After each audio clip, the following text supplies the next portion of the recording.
So adventures in DGW Homestead. Our porta huts went really good, so we went and got another one. Not only did we just get a regular porta hut, but we got one set up for pig farrowing, which we'll tell you about pigs in a second. But we got the regular porta hut, and then we got a door,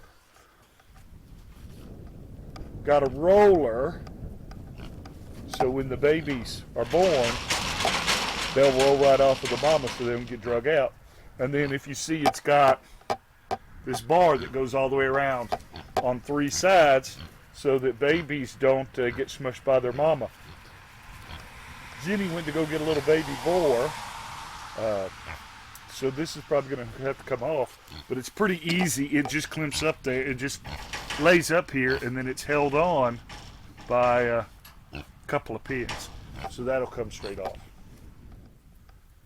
Here, I'll show you how to take it off. So, look. And I just put nails in there. It didn't come with pins or anything. Take them out. I'll just lay it right there. I'll lay the pin right back.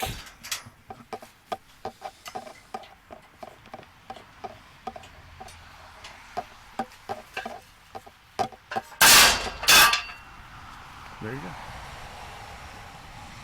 Not that hard to mess with.